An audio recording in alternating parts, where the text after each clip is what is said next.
এবারের জামাই ষষ্ঠী কিন্তু একদম সাদামাটা। সাদামাটা হওয়ার কারণ আছে, কারণ এবারের জামাই ষষ্ঠী হলো আমাদের ৩ নম্বর জামাই ষষ্ঠী। তো যাই হোক, সকাল থেকে উঠে আগে এখানে তো পুচকুকে জ্বালাতন করছি, কারণ আমার ওকে জ্বালাতে খুব ভালো লাগে। যেহেতু আমি বেরোবো, পুচকুতে আমার ব্যাগের ওপর এইভাবে বসে আছে। প্রথমত আমাদের এবছর জামাই ষষ্ঠী হবে না, কারণ আমাদের অসুস্থ চলছিল, যার কারণে বাড়িতে মানে আমার শ্বশুরবাড়িতে ষষ্ঠী পুজো হওয়ার পর এখানে সুতো ফুতো বেঁধে নিয়েছি। তারপর এখানে আমি প্রসাদটাও খেয়ে নিয়েছি। তারপর আমরা জামাই ষষ্ঠী করতে যাচ্ছি বেলা 12টার সময়। সত্যি কথা বলতে প্রতিবারই আমাদের একটু লেটই হয়, তাও অন্যান্য বারে কাজ থাকে, বরের অফিস থাকে, কিন্তু এবছর যেহেতু সানডে পড়েছে তাও আমাদের যেতে 12টা বেজে গেছে। আর আমাদের সঙ্গে যাচ্ছে কিন্তু বাবু জামাই ষষ্ঠী করতে।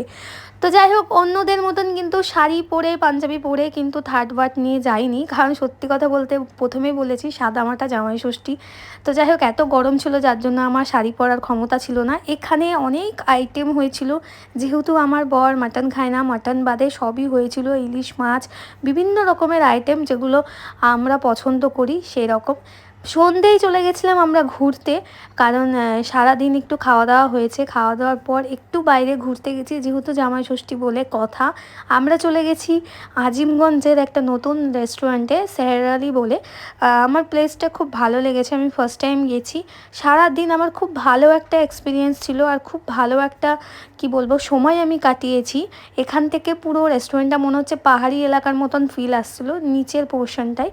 তো যাই হোক, সেটাই তোমাদের সাথে শেয়ার করছি। মনে হচ্ছে পুরো পাহাড় পাহাড় একটা ফিল দিচ্ছে।